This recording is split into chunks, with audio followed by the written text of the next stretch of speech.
Para responder a tu pregunta, porque no creo en los esfuerzos individuales sino colectivos, porque creo en los esfuerzos institucionales, ratifico mi respuesta de no ser candidato a la presidencia y de invitar a quienes quieren serlo o pueden serlo a dejar pensamientos individuales, incluso partidarios. Creo que si entendemos el desafío que tenemos hoy como peruanos, hay una sola pregunta que está por encima de todas las demás, no importa cuál sea la incertidumbre, y esa pregunta es, ¿cómo podemos ayudar? Bien, vamos con lo anunciado. Ya está aquí en nuestros estudios el expresidente del Consejo de Ministros, Salvador del Solar, quien ha guardado silencio. Silencio desde aquel día memorable, y vamos a ver algunas imágenes para recordar lo que ocurrió en el Parlamento en ese momento, cuando él iba en busca del voto de confianza en medio de una elección cuestionada del Tribunal Constitucional. Esas son las imágenes. Ingresa Salvador del Solar, se produce ahí, hay una discusión entre los congresistas, se dice que incluso le bloquearon la puerta, que él en algún momento la presionó, ahora conoceremos algunos detalles, pero bueno, la primera pregunta para Salvador, agradeciéndole que esté con nosotros el día de hoy, es cómo analizar esta experiencia que le tocó vivir. Primero, ¿por qué el silencio durante tanto tiempo? Y segundo, ¿cómo lo ve hoy, a la luz del tiempo transcurrido, este momento que fue fundamental, no solamente para el país, sino me imagino para su propia vida política? Bueno, primero permíteme agradecer la oportunidad de estar nuevamente aquí en tu programa y felicitarte y contigo a todo el equipo de este programa que cumple hoy 3 años. Muchas gracias. Cuando dejé el Ministerio de Cultura también opté por retirarme en silencio una vez cumplida mi tarea. No tenía planeado que mi tarea en el sector cultura terminara, fue como consecuencia del indulto, y no tenía planeado que mi trabajo en PCM terminara, fue como consecuencia de cómo desembocaron los hechos.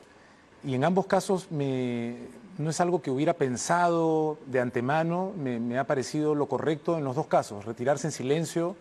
En los dos casos eres reemplazado por una persona que asume una responsabilidad y es importante dar ese espacio y que la persona que asume el cargo se asiente en él y al mismo tiempo retirarse, recibir las críticas que toque recibir y dejar que el tiempo permita que las cosas tomen su debida perspectiva. Aunque provoque a veces responder las críticas.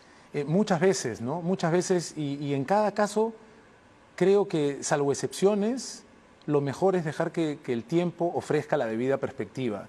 A veces responder a una crítica solamente vuelve a encender una discusión que no trae nada positivo. Así que me siento bien de la decisión de haberme apartado en ambos casos en silencio.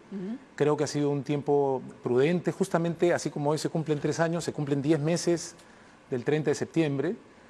Y 10 meses. 10 meses. Y creo que hay muchas maneras de verlo. Evidentemente, hoy las preocupaciones de nuestro país giran alrededor de problemas inmensos. Y comienza a haber cierta perspectiva para analizar lo que pasó, ¿no? Exacto, hablábamos de eso y claro, hay varios detalles sobre lo que ocurrió ese día, pero antes quería preguntarle, quizá la única declaración que usted ha ofrecido en todo este tiempo es una declaración que da justamente el día en que se elige al nuevo Parlamento. Usted dice, todos tenemos la oportunidad de reflexionar, hemos estado todos juntos, hemos visto lo que ha pasado, las consecuencias de lo que ha pasado, vamos a seguir cometiendo los mismos errores. Creo que viene la posibilidad de un Congreso refrescado, con nuevos aires, que tiene menos de 1 año y medio, no es tanto tiempo. ¿Este Congreso satisface esas expectativas que tenía como elector el día que dio estas declaraciones? Creo que es también importante tener en cuenta que estamos viviendo una situación que no previmos. Nadie imaginó que se combinaran dos cosas. Por un lado, una catástrofe como la que está viviendo el mundo entero y muy en particular nuestro país como consecuencia del COVID-19, y por otro lado, la inminencia de un proceso de elecciones. El primer elemento de esta combinación hace que haya mucha desesperación en la gente y creo que legítimamente los representantes del pueblo, que son los congresistas, buscan atender a esa desesperación. Muchas veces cuando no se ve claramente una esperanza en el largo plazo, se quiere algún tipo de respuesta en el cortísimo plazo. Creo que el segundo elemento distorsiona esto que podría ser una respuesta legítima, atender la inquietud, la desesperación de la gente, pero teniendo tan cerca elecciones, creo que nos puede llevar a respuestas irresponsables, a respuestas oportunistas. Y creo que es muy importante apelar a todo el equilibrio que sea posible. ¿Nos puede llevar o ha notado ya respuestas oportunistas en el Parlamento actual? No, las he notado también y lo puedo entender como parte de este fenómeno en la circunstancia en la que estamos, pero hay que tener mucho cuidado de hipotecar el futuro de los peruanos por una reacción de corto plazo que puede ofrecer alivio, pero que puede llevarnos a una situación de largo plazo sin retorno rápido. Y creo que esa reflexión ha faltado, ¿no? Creo que se refiere, o intuyo que se refiere, por ejemplo, a estos proyectos que hablan sobre el retiro ahora de los fondos de la ONP, o los proyectos que van a terminar inevitablemente, como ha dicho la ministra de Economía en el Tribunal Constitucional. Básicamente va por esa línea su análisis. Sin ninguna duda, ¿no? Y creo que el gobierno hizo bien en plantear, no solo nosotros, otros países como Chile, que ha sido la referencia en el tema de las pensiones, está también revisando este tema. Tenemos que revisarlo junto con otros temas importantes, trascendentales, pero hay que hacerlo bien y por supuesto hay que atender las urgencias, no se trata de postergar, pero ¿cuál es la perspectiva que ofrecemos? Una perspectiva de una solución de aplauso rápido y que está sembrando un problema grande para después. Creo que ese no es el camino, ¿no? De acuerdo. ¿En eso está en desacuerdo con Vicente Ceballos o con los congresistas, básicamente? Creo que hay que trascender los temas personales. Personales, correcto. Tenemos que pensar, y ahora más que nunca, en realidad siempre, pero ahora más que nunca, en términos de país. Hoy nuestro futuro está siendo desafiado. Éramos un país con una enorme cantidad de problemas, pero con una sensación de relativa tranquilidad y de optimismo. Tenemos que darnos cuenta, como tantos otros países en el mundo, que esa sensación ha sido puesta en cuestión. De acuerdo. Y que tenemos un futuro por el que responder, un futuro que construir, y tiene que hacerse de manera responsable, por supuesto atendiendo las necesidades urgentes, pero de manera responsable y creo que buscando consensos, abriendo espacio, ¿no? Lo mencionaba y quizá erróneamente porque Vicente Ceballos se declaró en este programa como un hombre de izquierda, ¿no? Por lo que le escucho, usted no encaja en eso, no es un hombre de izquierda. ¿Cómo se definiría en el arcoíris político? Yo no me siento ubicado a la izquierda, me siento una persona más bien en el centro, pero creo genuinamente que no estamos para divisiones. Por supuesto estamos para ver cómo compartimos opiniones desde cualquier rincón del espectro, pero son momentos en los que es indispensable sumar, ¿no? Multiplicar si se puede, pero nunca dividir. Nunca dividir. Y a eso iba cuando usted dice, vamos a tener que perder la perspectiva de pensar en respuestas individuales para resolver problemas colectivos. Tenemos ahora, o sea, el problema colectivo por excelencia, el problema nacional. ¿Cuál es el Perú, como el proyecto especial bicentenario nos ha venido preguntando desde hace tanto tiempo? ¿Cuál es el Perú que imaginamos? Esta situación de la pandemia creo que nos ha planteado una pregunta un poco distinta. ¿Cuál es el Perú que imaginábamos? ¿En qué país imaginábamos que vivíamos? ¿Y a qué realidad hemos aterrizado y de qué forma como consecuencia de esta pandemia? En realidad no como consecuencia de la pandemia. La pandemia lo que ha hecho es revelar y magnificar una cantidad de problemas que arrastrábamos. ¿Imaginábamos que éramos un país con este nivel de precariedad en tantos sentidos? Probablemente no, probablemente intuíamos algo. Ya en una circunstancia así, en este porrazo contra la realidad, ¿qué país queremos imaginar? En medio de tanto dolor tenemos una oportunidad enorme. ¿Se atrevería a hacer un balance del manejo que el gobierno ha hecho de la pandemia? Creo que hay dos maneras de responder esa pregunta, ¿no? Una es, creo que se ha hecho un esfuerzo enorme ante una situación que no habíamos previsto y para la que como otros países no estábamos preparados. Y creo que los resultados no nos han acompañado sin ninguna duda, o nos han acompañado si nos comparamos con lo que hubiera podido ocurrir sin algunas de las medidas que se tomaron. Pero como sea, el examen que como país hemos pasado es un examen que no hemos aprobado, que estamos lejos de aprobar. Y creo que tenemos que sacar conclusiones, ver qué lecciones sacamos de esto, ¿no? Claro, por eso me obliga a la repregunta. Es decir, ¿esto hubiese requerido una autocrítica mayor, por ejemplo, del presidente en 28 de julio? He escuchado esa crítica y siento que es muy importante en general al interior de las familias, en la docencia, al interior de las organizaciones y por supuesto en una organización política como es un país, que se dé lugar a la autocrítica. Es parte de la manera de liderar. Y no verla como una debilidad, como una demostración de debilidad. La autocrítica no debería ser considerada una debilidad. En absoluto. Y sin embargo, el propio presidente, en una entrevista que dio con posterioridad a su mensaje, remarcó algo que me parece cierto. A lo largo de sus presentaciones cotidianas en este momento de pandemia, más de una vez ha sido autocrítico. Y creo que eso es cierto. Sin embargo, una oportunidad como la del discurso anual del presidente ante los peruanos, también creo que es una situación que tiene que tener lugar para decir todo lo que se ha hecho, como hizo el presidente, pero también es importante un espacio autocrítico. De acuerdo. ¿Estuvo de acuerdo con la disolución? Es una pregunta que tengo que hacerla así a bocajarro, porque se especuló mucho sobre diferencias al interior del gabinete en el momento en que el presidente Vizcarra toma la decisión. Esto se sucede muy rápido. El presidente aparece en un programa dominical, recuerdo que fue Cuarto Poder, donde habla de esta posibilidad ya real de disolución y luego en pocos días el mapa político o la situación política del país estaba completamente al revés o sorpresivamente muy distinta a la que teníamos antes. Cambió de un día para otro. Creo que las cosas, sobre todo las cosas de tanta trascendencia, tienen que ser vistas en perspectiva otra vez, ¿no? Como se dice, Newton no elabora la ley de la gravedad porque ve caer una manzana, así como Arquímedes tampoco grita eureka solamente por lo que le ocurre en la tina. Algo venía sucediendo y llegamos después de un largo proceso a un desenlace.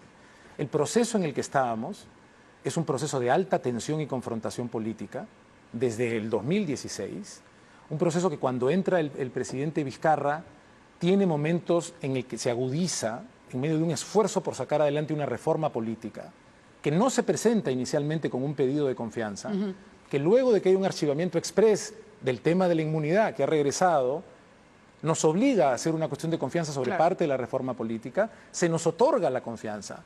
Esa confianza es ratificada fundamentalmente en una serie de elementos, menos, una vez más, al final de la legislatura, en el tema de la inmunidad. Como respuesta a eso, el gobierno no presenta una propuesta agresiva. El presidente se presenta hace poco más de un año, el 28 de julio, y dicen, ¿saben qué? Le estamos haciendo daño al país con esta confrontación, propongo un adelanto de elecciones. Para esa propuesta, ¿conversaron? Conversamos, por supuesto. Y era una propuesta audaz. ¿Y era una propuesta consensuada? Era una propuesta consensuada y con el respaldo del gabinete. Pero sabíamos que era una propuesta inusual. Pero la historia nos decía que nuestro país no había podido superar ninguna instancia en la cual el Congreso estuviera bajo el control de la oposición. Por lo tanto, era una propuesta imperfecta, pero sensata. Esta propuesta es acompañada por una negociación larga, buscando consensos. Y además, como claro mensaje de que el gobierno, encabezado por el presidente, no quería cerrar el Congreso, quería solucionar un impasse político. Honestamente, grave. ¿está convencido de que el presidente Vizcarra no quería disolver el Congreso? Absolutamente, absolutamente. Había una convicción de que, por imperfecta que fuera, no sabíamos en ese momento que iba a haber una pandemia y hubiéramos estado jurando a una nueva persona en la presidencia hoy, el 28. No lo podíamos saber. Honestamente se pensaba que esa era una salida. Y se trabajó para eso. Y se trabajó con todas las tiendas políticas. Y estuvimos muy cerca de alcanzar un consenso. Esas son las famosas reuniones que se le atribuyeron en su momento con representantes de Fuerza Popular, donde se habló incluso de pactos bajo la mesa, negociaciones. En ningún momento hubo nada que se parezca a un pacto bajo la mesa. Hubo conversaciones abiertas con todas las bancadas y conversaciones en privado, porque estamos hablando de un tema delicado, sin ocultar nada, pero tratando de generar un mínimo de confianza en un contexto político donde no podías encontrar confianza, como si fuera oxígeno, y tratando de ver si había una plataforma mínima de consenso para darle una salida al país que creo que estuvimos muy cerca de alcanzar. Una salida que probablemente hubiera sido menos aplaudida, que no hubiera despertado la euforia que finalmente desató el cierre del Congreso, pero que creo humildemente que hubiera significado un gesto de madurez de la democracia peruana, donde sus fuerzas políticas, en este momento antagónicas, se hubieran puesto de acuerdo para una salida equilibrada, conversada, con mutuas, con recíprocas generosidades, con desprendimiento. Eso hubiera sido insólito, quizá menos emocionante, mucho más importante. Eso fue lo que nos perdimos cuando la Comisión de Constitución, enterada aparentemente por un titular de lo que llamaron indebidamente conversaciones bajo la mesa, aceleró entonces una reunión de la Comisión de Constitución, se olvidaron por completo de la Comisión de Venecia, que hicieron venir, que recibieron en el Parlamento, que recibimos en PCM, ya no les importó su respuesta y quitándole minutos a casi todos los participantes de esa comisión, declararon que no iba a haber ningún tipo de adelanto. Se pateó rápidamente el tablero y nos quedamos en la circunstancia del desenlace final. La responsabilidad, entonces, del fracaso de esas conversaciones que pudieron evitar la disolución del Congreso, usted diría, recae en la Comisión de Constitución, que si no me equivoco, en ese momento presidía la congresista Bartra. La presidía ella y creo que lo podemos ver, o sea, de una manera más amplia. Hicimos un esfuerzo grande por buscar un consenso, no fuimos capaces de concretarlo. Y en ese contexto, cuando siento sinceramente que estábamos cerca, se aceleró un proceso para frustrar esa posibilidad y yo creo que es una responsabilidad de la Comisión de Constitución. De acuerdo. El día de la presentación en el Parlamento, ¿sabían ustedes a lo que se enfrentaban? Bueno, en realidad... El presidente... Es que suceden varias cosas, porque el presidente convoca a sus ministros y los acompaña. Esto ya revestía o anticipaba que no iba a ser un periodo de confianza normal. Había mucha incertidumbre. Sí. De hecho, nos reunimos una hora antes los ministros en PCM y parte de la conversación que tuvimos giró precisamente alrededor de no sabemos exactamente qué va a pasar. No sabemos si vamos a ser bien recibidos, mal recibidos, no sabemos si va a haber algún tipo de estratagema política, no tenemos idea. Y yo como ministro de un gabinete previo había pasado por alguna experiencia parecida con el intento de vacancia y el mensaje que compartimos con los ministros fue: si en algún momento sucede algo inesperado y no sabemos exactamente qué hacer y no hay posibilidad de coordinar en un contexto donde estamos en otra cancha, ¿no? Que cada quien confíe en lo que considera lo correcto, pero que fundamentalmente confiemos todos en que consideramos genuinamente que estamos impulsando la causa correcta, que nuestro país no merecía un tribunal constitucional recompuesto de manera acelerada, sin transparencia, que fue aquello por lo que fuimos a pelear al Congreso. Y sucedió lo que sucedió. Nunca esperamos que nos reciban así, que no me permitan entrar. Es una oportunidad también para aclarar ese mito de que entré a patadas. ¿Pateó la puerta? Nadie pateó nunca ninguna puerta. La puerta se abrió desde dentro por presión de congresistas que consideraban inaceptable que no se me deje entrar. Yo tenía un discurso preparado de alrededor de 50 minutos, como corresponde a cualquier premier o a cualquier ministro que quiera presentarse ante el Congreso. No tuve la oportunidad de leerlo, las circunstancias fueron otras, me dieron apenas 10 minutos, gracias a la generosidad del congresista Gino Costa. Y bueno, y sucedió lo que sucedió. Y para volver a la pregunta, que no estoy esquivando, pero que sí me parecía importante ofrecer el contexto, cuando luego de que salimos del Congreso, el Parlamento decide de cualquier forma insistir y comenzar la votación del Tribunal Constitucional, entramos en un terreno jurídico complicado. Si recuerdas, el final mismo de mis palabras indicaban algo parecido a: díganos con sus actos si nos dan la confianza o no. Si continúan, la daremos por denegada. Y continuaron. ¿Cuáles fueron las discusiones que tuvimos en el gabinete cuando esta situación se dio?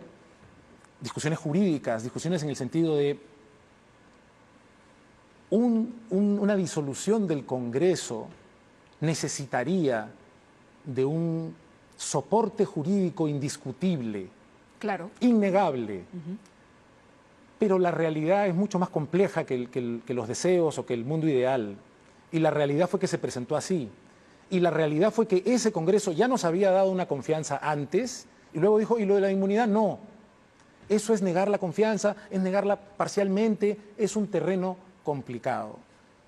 Los ministros tenemos el deber de aconsejar al presidente. Y pusimos sobre la mesa el hecho de que esto entraba en un terreno jurídicamente debatible. Y no es el terreno ideal, pero es el terreno que se presentó. Y es el mismo Congreso que nos pareció que más de una vez había actuado, por llamarlo de alguna forma, de mala fe.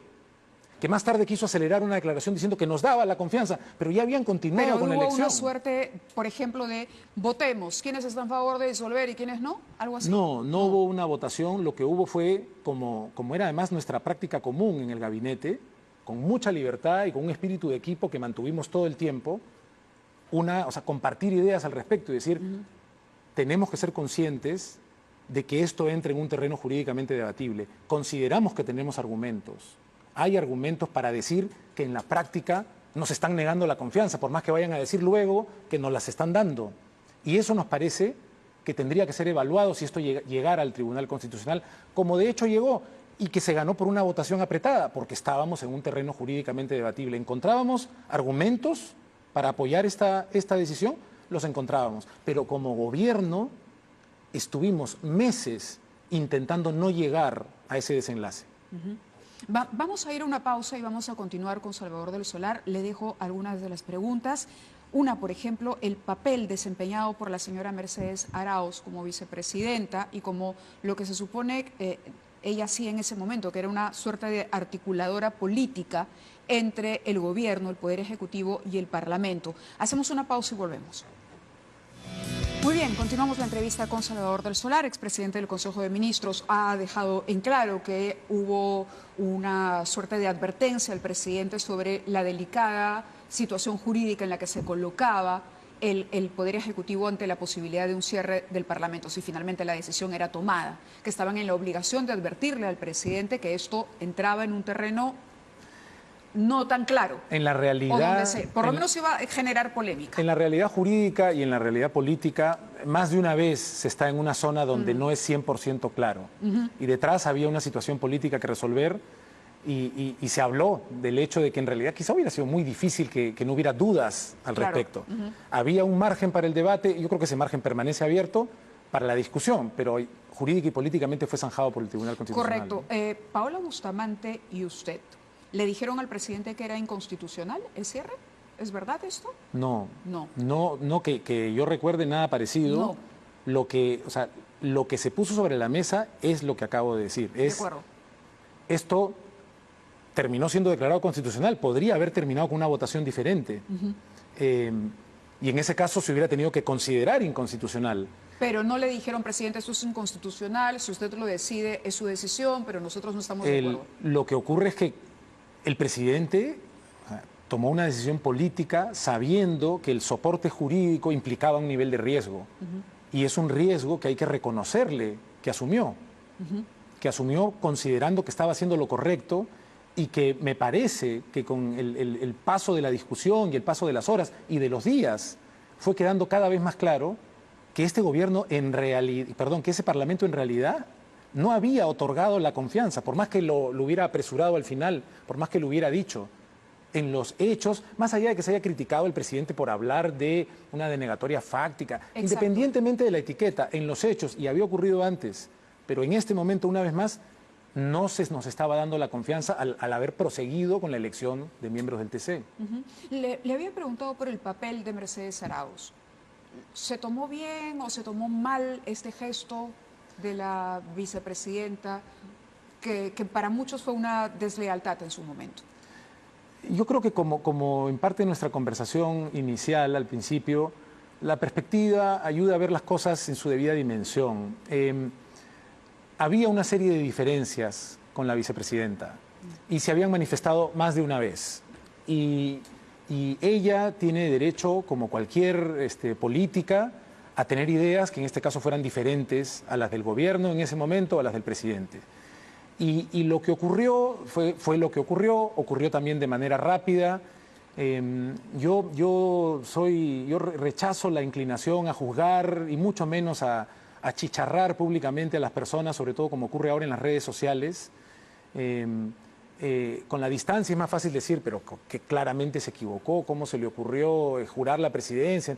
En el momento seguramente estuvo rodeada de mucha presión y no quiero necesariamente justificarla, yo puedo seguir discrepando, pero yo tengo un respeto personal por ella y creo que el respeto personal en general es algo que tenemos que recuperar en la discusión política. Creo que hay mucho terreno que recuperar en ese sentido. La altura de la discusión. Dicho esto, el presidente Vizcarra ¿Ha conversado con usted en este lapso de tiempo? ¿Se han reunido después de qué? Hemos conversado poco, pero le he mandado mensajes de apoyo en los momentos más difíciles. En más de una ocasión me han llegado sugerencias, ideas, proyectos, tratando de enfrentar esta urgencia que hoy todavía enfrentamos. Y en algunos casos, cuando me parecían especialmente relevantes, le mandaba un mensaje al presidente, quizás quieras tener esto en cuenta. Y en algunos de esos casos el presidente me decía, pásame el contacto, vamos a ver. Pero no hemos tenido una comunicación frecuente. ¿El presidente le ha pedido ser el rostro de una continuación política de Vizcarra? Es decir, ¿es usted el delfín de Martín Vizcarra? En ningún momento. En ningún momento le ha dicho, pensemos en el futuro político, me gustaría, yo ya no puedo ser presidente, pero tú podrías asumir la posta siendo candidato. Hemos conversado antes de que termine mi primerato sobre cómo veía yo mi futuro político y yo le he respondido al presidente en su momento con total honestidad. ¿Y nos puede contar qué le respondió? Les puedo contar, sí, qué le respondí. De hecho, a una pregunta parecida, casi idéntica, aquí mismo, en tu programa, contigo, también he respondido, ¿no? A la pregunta de si quiero ser candidato, si voy a ser candidato. La pregunta directa es esa, ¿va a ser candidato a la presidencia? Mira, Mávila, cuando me hiciste la pregunta en otro contexto, mi respuesta fue que creo que nos hemos acostumbrado como país a depositar nuestras esperanzas en individualidades y que creo que los problemas que enfrentamos son problemas que no se resuelven con individualidades. Creo que esas circunstancias han cambiado porque estamos atravesando esta terrible crisis que el COVID ha puesto de manifiesto en general. Y creo que esas circunstancias nuevas, para mí, lo que hacen es ratificar que en una serie de sentidos esenciales como país hemos estado haciendo cosas que tenemos que buscar formas de hacerlas de otra manera, incluyendo la política. Y para mí se ratifica que los desafíos de hoy son desafíos que no se enfrentan con esperanzas en individualidades, con esperanzas en personas. Sino en colectivos. Y quizá más allá de eso, Correcto. Creo que tenemos el deber como sociedad de fortalecer nuestros partidos, de apostar por partidos. Pero creo, incluso más allá, aquí en tu programa, el politólogo Alberto Vergara sugirió, y luego lo repitió en una columna en el espacio de Mirko Lauer en La República, que debía buscarse un espacio amplio de colaboración. Yo pienso que quizá no terminamos de entender la magnitud de la crisis que estamos enfrentando. Es comparable con el fin de la guerra con Chile. Lo que estamos viviendo es verdaderamente tremendo y verdaderamente inusual, que es algo que ha recordado la ministra de Economía más de una vez. No estamos viviendo algo normal. Este desafío es inmenso y no creo que debamos insistir o con las respuestas de siempre o con respuestas normales. De acuerdo, tengo que interrumpirlo, si me permite, porque tengo que pagar una pausa obligada. Pero justo estoy por responder. Pero es que yo... En este momento. Pero está bien, vamos a la pausa y nos responde. Bueno.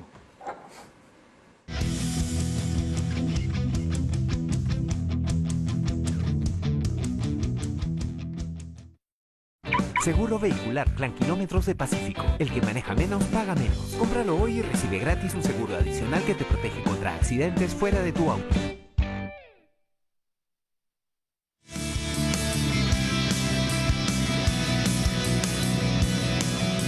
Muy bien, Salvador de lo Solar está con nosotros y nos responde en este momento. ¿Será candidato a la presidencia de la República? Como te estaba diciendo entonces, ¿no? Tenemos que revisarnos como país en muchísimos aspectos, también políticamente. Pero es una pregunta directa para una respuesta directa. Sí, y en ese sentido creo, y por eso quería citar lo que había dicho el politólogo Alberto Vergara, creo que tenemos que pensar diferente. Y él decía, ¿por qué no hay una conversación? ¿No? Y mencionaba a Julio Guzmán, no recuerdo si también a Jorge Nieto, al propio George Forsyth, a un espacio de una afinidad mínima pero sólida. De alguna forma, hace poco hemos sido testigos de una noticia terrible. Un pequeño de 2 años perdió la vida cayéndose en un pozo.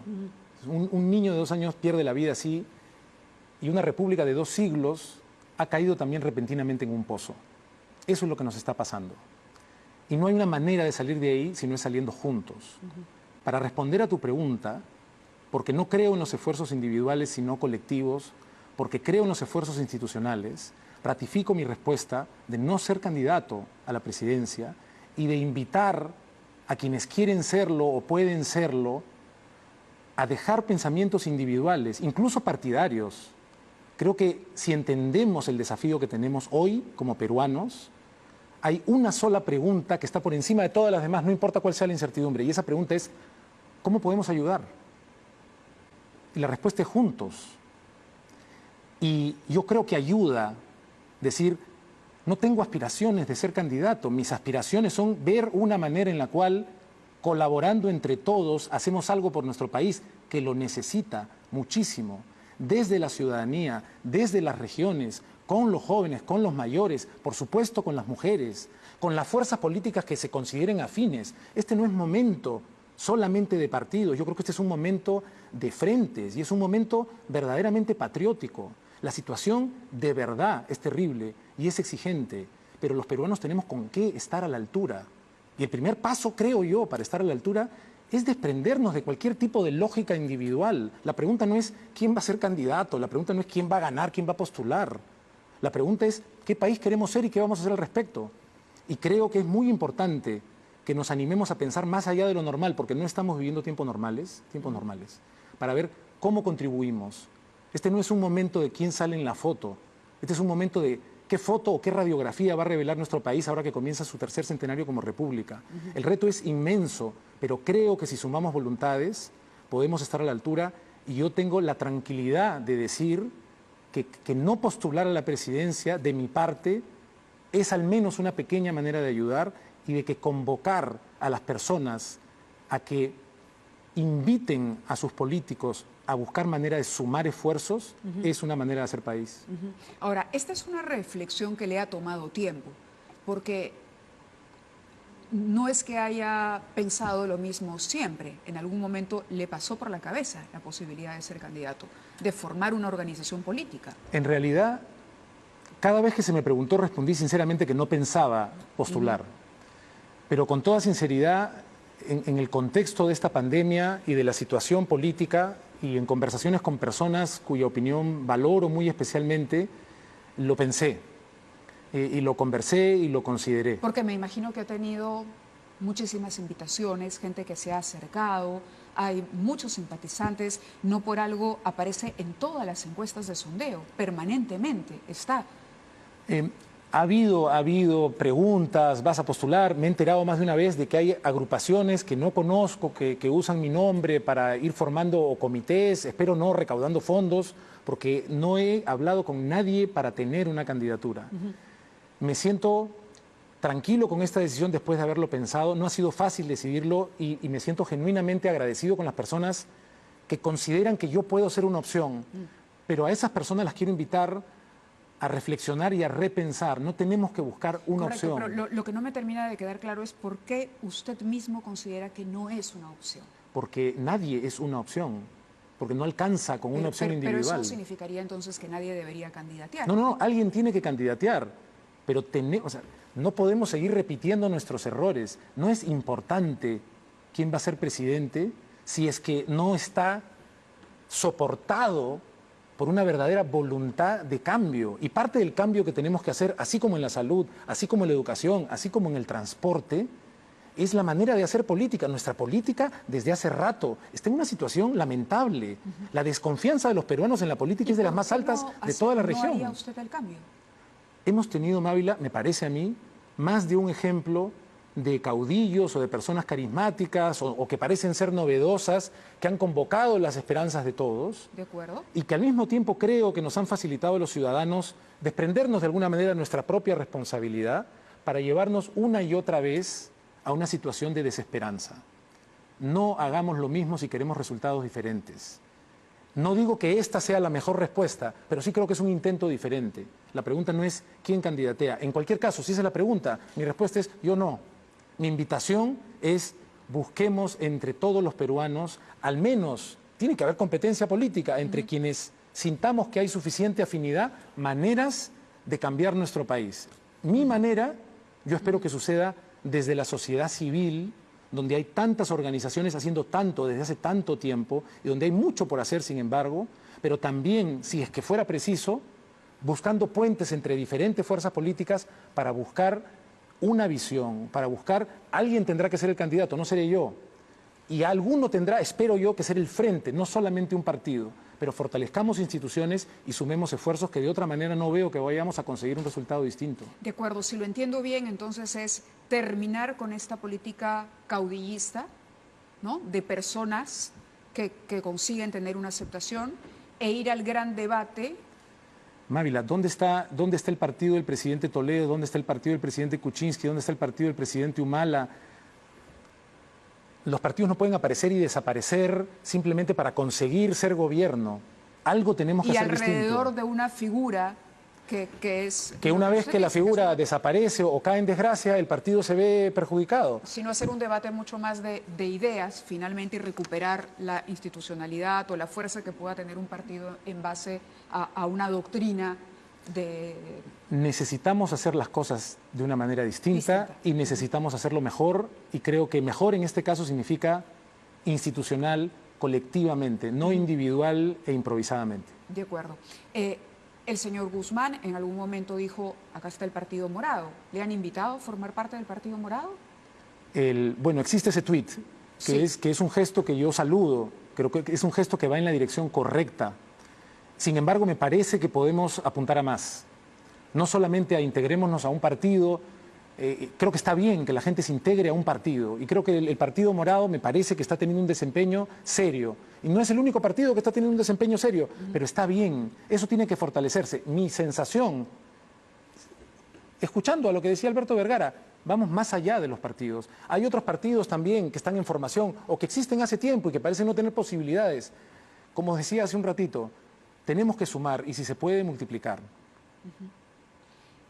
Claro, el tiempo que queda es muy corto, ¿no? Porque queda muy poco tiempo en realidad para organizar una candidatura estructurada. Entonces, la competencia va a tener que ser entre los partidos que hoy están constituidos, sin duda. Sin duda, sin embargo, imagino que hay espacio para alianzas con movimientos que quizás no estén constituidos como partidos, pero que puedan ser parte.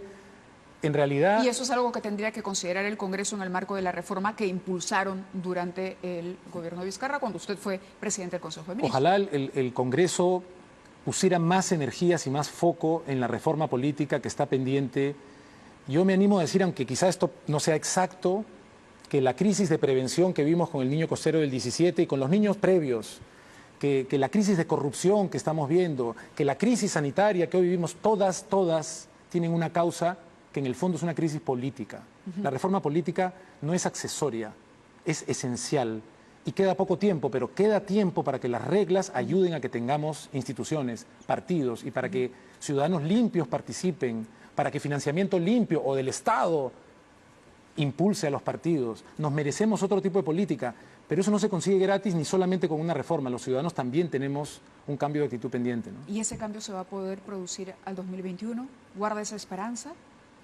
No creo que debamos colocarnos como meta el 2021. Imaginemos el país que queremos el 2031. Las cosas no se construyen de un día para otro. Pero para llegar bien al 2031 hay que hacer las cosas bien desde ahora. Desde ahora, por supuesto. Hay que comenzar desde ya, hay que... ¿Va a formar un partido político? No estoy pensando formar un partido político, no estoy pensando liderar un movimiento que gire alrededor de mí como líder natural ni nada parecido. Creo percibir consenso suficiente en los peruanos para construir algo más grande que individualidades. Y creo que hace rato que es tiempo de que hubiéramos hecho ese cambio y hoy tenemos una vez más la oportunidad, pero además de la oportunidad, la urgencia, ¿no? De acuerdo. Si lo llamase un gobierno con el que usted sintonizara para ejercer nuevamente un cargo público, ¿lo aceptaría? Yo había escuchado, antes de entrar al sector público, varias personas amigas, que entrar al sector público te transforma. Y puedo ahora ratificar que al menos en mi caso ha sido completamente cierto. ¿Y cómo lo ha transformado? Conoces con mucho mayor profundidad y mucho más de cerca, desde muchos más rincones del país, nuestros enormes desafíos y también nuestras inmensas posibilidades y la enorme generosidad de nuestra gente, incluso en desesperación. La también enorme desconfianza que abunda en nuestro país y sin embargo las fuentes todavía intactas de confianza esperando ser alimentadas. La posibilidad está ahí y yo tengo un compromiso con lo público como tanta gente que incluso no ha pasado por el sector público, pero que en mi caso tiene que ver con haber tenido el privilegio de ofrecer mi mejor esfuerzo en el servicio público. Y yo creo encontrar un camino desde la sociedad civil, donde he encontrado tanta gente inspiradora, tantos empresarios y empresarias también, que desde sus empresas tienen un impacto más allá del objetivo de buscar ganancias, que son ejemplos que deben ser multiplicados también. De acuerdo. ¿Algo que agregar para cerrar esta entrevista? Quizás solamente que no debemos dejarnos derrotar por las dificultades que tenemos hoy delante. Que si somos capaces de pensar distinto y somos capaces de imaginar lo que se consigue cuando se trabaja de manera conjunta y generosa, hay un país que van a ser 2 siglos, una república que está esperando ser construida de una manera mejor para pensar en el bienestar de las grandes mayorías, para dejar de ser un país distante para tantos, para ser un país donde cada quien tenga su sitio y tenga el orgullo de sentirse, como fue tan emocionante escucharle a una joven en el altiplano, después de construidas algunas casas térmicas, que por fin para ella significaba algo especial, que le ha dado orgullo ser peruana. Eso no se consigue tampoco aquí al 21, quizá ni al 31, pero tenemos la oportunidad, siendo un país todavía demográficamente joven, de crear un futuro como el que nos merecemos, ¿no? Bien, le agradezco mucho que haya estado esta noche con nosotros, acompañándonos en este 3er aniversario del programa. Gracias a Salvador del Solar por haber compartido con nosotros esta decisión, que sin duda ha sido una decisión pensada durante mucho tiempo. Y quería agradecerle también a ustedes, al público, al equipo que hace este programa. Aprovecho que está conmigo aquí.